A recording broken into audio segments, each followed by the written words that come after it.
Assalamualaikum warahmatullahi wabarakatuh. A'udzu billahi minasyaitonir rajim. Bismillahirrahmanirrahim. Ila hadratin Nabil Mustafa Muhammadin sallallahu alaihi wasallam wa ala alihi wa aswajihi wa auladihi wa dzurriyyatihi syai'ul lahumul Fatihah. A'udzu billahi minasyaitonir rajim. Bismillahirrahmanirrahim.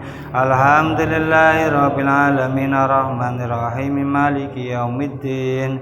Iyyaka na'budu wa iyyaka nasta'in ihdinas siratal mustaqim. Siratal ladzina an'amta 'alaihim ghairil maghdubi 'alaihim waladdallin. Rabbi firli wa li walidayya wa lil mu'minina amin. Alhamdulillahi rabbil alamin. Nahmaduhu wa nasta'inu wa nastaghfiruhu min sururi anfusina wa min sayyiati a'malina. May yahdihillahu fala mudhillalah wa may yudlil fala hadiyalah. Asyhadu an la ilaha illallah wahdahu la syarikalah wa asyhadu anna Muhammadan abduhu wa rasuluh. Allahumma shalli ala sayyidina Muhammad wa ala ali sayyidina Muhammad. Rabbi israh li sadri wa yassir li amri wahlul 'uqdatam min lisani yafqahu qawli. Amma ba'du. Bapak-bapak, ibu-ibu jamaah salat subuh Masjid Baitul Jannah yang saya hormati. Pertama-tama mari kita panjatkan puja dan puji syukur kepada Allah Subhanahu wa taala atas segala limpahan rahmat dan hidayahnya kepada kita semua, sehingga pada malam hari ini, pada pagi hari ini kita bisa melaksanakan suatu kewajiban, yaitu sholat subuh secara berjamaah. Salawat dan salam mari kita sanjungkan kepada junjungan Nabi Agung Muhammad sallallahu alaihi wasallam. Semoga tercurah kepada keluarganya, para sahabatnya, dan kita semua selaku umat-umatnya hingga yaumul akhir. Allahumma amin. Bismillahirrahmanirrahim. Pelaksanaan sholat fardu yang kita kerjakan pada setiap hari, yaitu selama 5 waktu, wajib dikerjakan oleh setiap muslim. Utamanya memang kita memperbanyak amalan-amalan di bulan Ramadan ini, yang dimana bahwa pahalanya itu akan berlipat ganda. Bagaimana kita melaksanakan sholat fardu itu? Banyak keutamaan-keutamaan, banyak tingkatan-tingkatan waktu dalam pelaksanaan sholat fardu, sampai tingkatan yang terakhir, yaitu menjadikan haram dalam pelaksanaannya. Kita diharapkan melaksanakan sholat fardu itu di awal waktu, sebagaimana hadis Nabi sallallahu alaihi wasallam. Su'ilan Nabiyyu sallallahu alaihi wasallam ayyul a'mali afdalu, qala as-salatu li awwali waqtiha. Niku pancen afdole kita semua goleng nglakoni salat fardu, yaitu di awal waktu. Bagaimana pelaksanaan salat itu menjadikan haram? Ya, ada tingkatan 7 tingkatan pelaksanaan, ada yang utama, ada yang nantinya lebih baik dan cukup dan lain-lain, sampai ke tingkatan yang terakhir haram. Haramnya gimana? Yaitu pada waktu kalau kita mengerjakan di akhir waktu, dipepetkan sampai waktu sholat berikutnya, dan itu pelaksanaannya itu disengaja, itu menjadikan haram. Contohnya ya, boleh dan haram itu beda.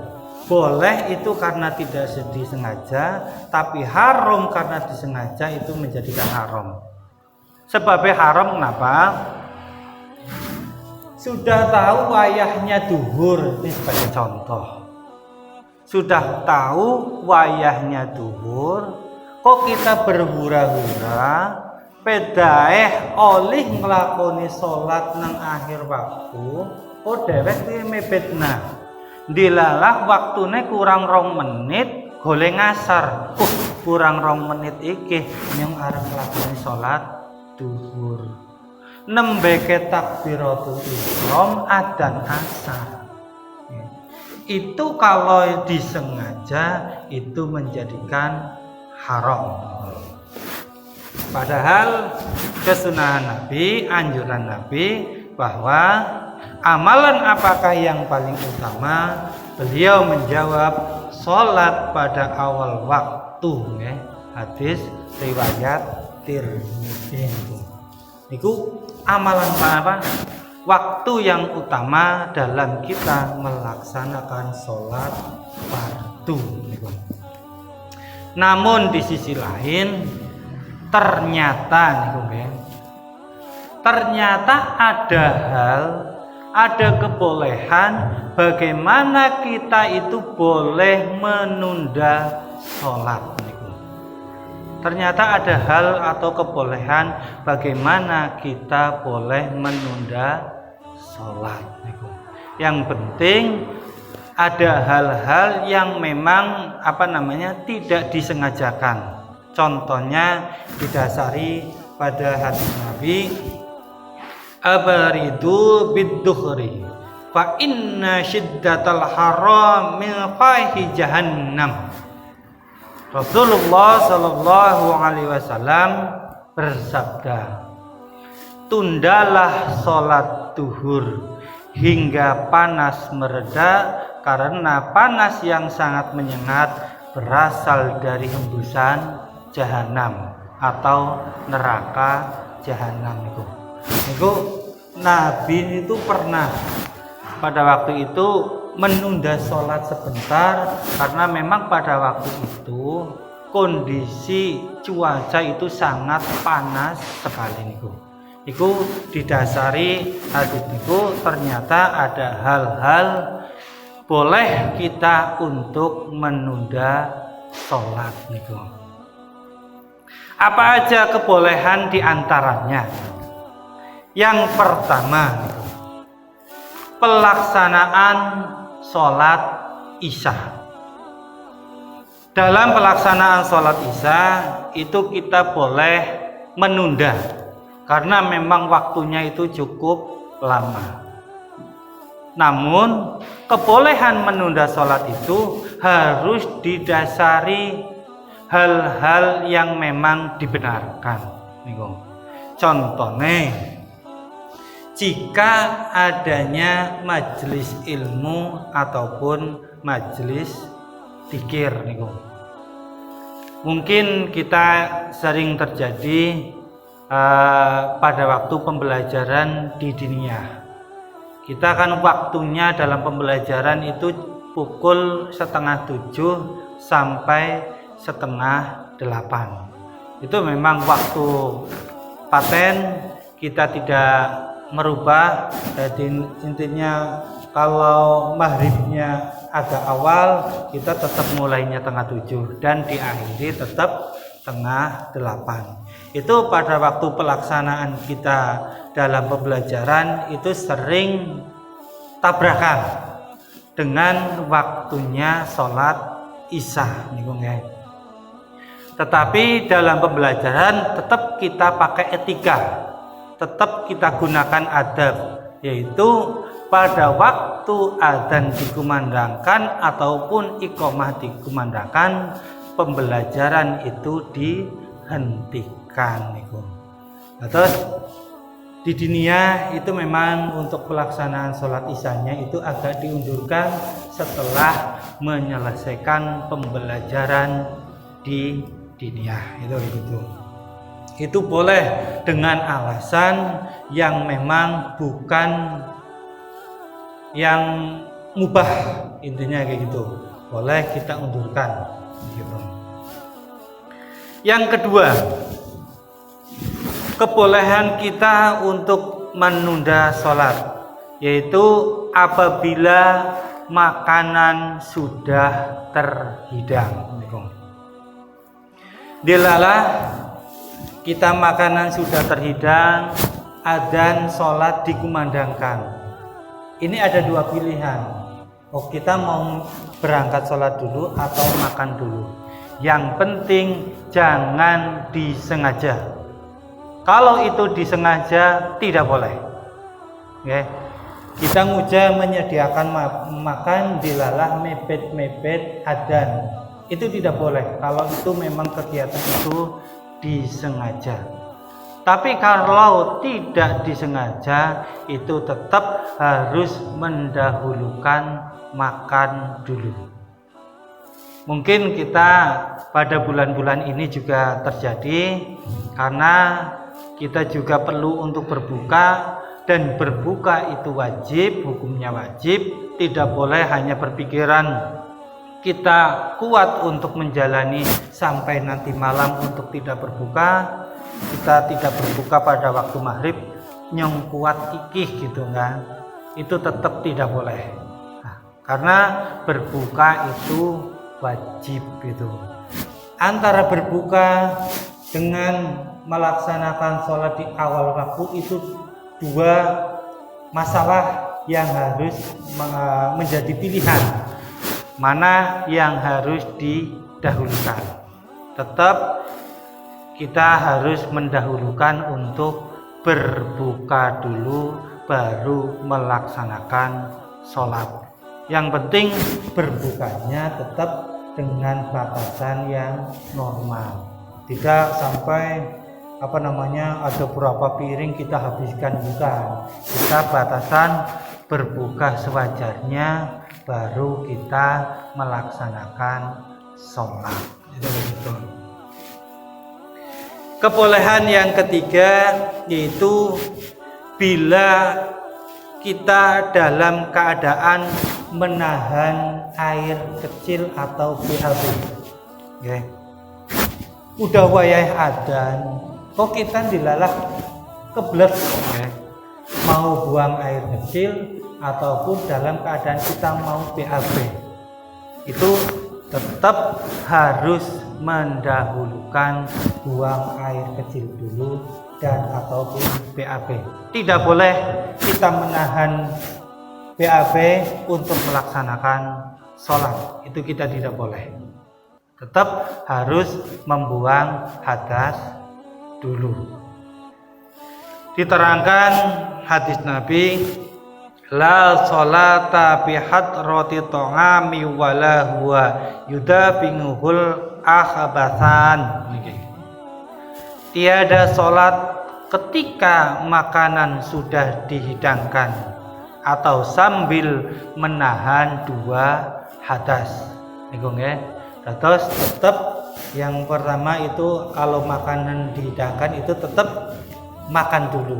Yang penting penyediaan makanan buka di luar bulan Ramadan itu tidak disengajakan untuk mepet-mepet waktu sholat. Kalau disengajakan itu tidak boleh. Keadaan yang keempat untuk kita kebolehan untuk menunda sholat, yaitu seseorang dalam keadaan sangat mengantuk. Ini sebenarnya keadaan sangat mengantuk itu takutnya pada waktu pelaksanaan sholat itu nanti timbulnya lupa, atau biasanya kan nanti nggak fokus dalam pelaksanaan sholat tersebut. Kalau kita memang kondisi letih ataupun ngantuk, kita boleh untuk ditidurkan, tetapi tidurnya itu hanya sebatas untuk menghilangkan ngantuk tok, bukan sampai berjam-jam kita tidur. Hasilnya kayak gitu. Lebih baik dan lebih utama kita itu ada yang dipeseni. Contoh, kita ada anak, suami atau istri, kita pesen, Bu, punten, bapak badhe tilem sekedap, ya 10 menit Pak. Ngilang ngantuk mau 10 menit digugah. Maksudnya kata niku. Mboten deniati ngantuk mau turu ngasih jam-jaman mboten. Hanya sebatas untuk menghilangkan ngantuk tok niku nyarep mleyep sedela 10 menit. Engko 10 menit tegugah nggih. Anu aku urung salat. Maksudnya ngoten niku. Niku harus dipastikan. Nggih. Tapi kalau kita tidak meyakini atau memastikan nanti nembok takutnya keblabas, itu tidak boleh. Ya, tetap harus melakukan sholat dulu. Terus kebolehan di sini harus memastikan bahwa hanya kita sekedar buang ngantuk tok. Niku. Mungkin 10 menit atau seperempat jam nggong kleyep tok ngobari gitu. Perintah putrane napa-napa kan gugah. Bu, tangi sholat. Minimal ada pesan maksudnya itu kan. Okay. Mboten disengaja kita tidur sampai berjam-jam itu tidak boleh. Yang kelima, kebolehan kita untuk menunda sholat, yaitu seseorang yang berada di dalam masjid. Adanya adzan yang sudah dikumandangkan, biasanya kan banyak orang ataupun jamaah yang sudah siap untuk melaksanakan jamaah sholat. Leteng beriku kok imame dereng ketinggal. Imam yang memang ditunjuk niku nggih. Dilalah untuk di Masjid Baitul Jannah yang ditunjuk itu Pak Slamet. Kon dilala Pak Slamet dengan takaran waktu yang memang kita sudah tentukan. Dengan adanya tanda waktu itu sekitar 15 menit, kita tunggu sampai 15 menit sampai Pak Slamet datang itu. Terus mboten ijik-ijik adzan niku langsung qomat. Nggih, itu boleh. Terus menunggu imam yang biasa untuk melakukan sholat jamaah di tempat tersebut niku. Terus kita niku jamaah tetap nunggoni imam nggih, dengan batasan mungkin yang sudah disepakati bareng-bareng di setiap tempat. Tunggunya sampai berbunyi titit. Kalau imamnya sudah tidak datang, kita langsung iqomah. Tapi diharapkan nggih, sebelum berbunyi memang tanda itu kita sudah kesepakatan bareng, kok imamnya belum datang, diharapkan sampai tunggu imamnya itu datang gitu nggih. Yang penting dengan catatan imam pun tidak boleh melalaikan waktu yang sudah ditentukan. Nggih.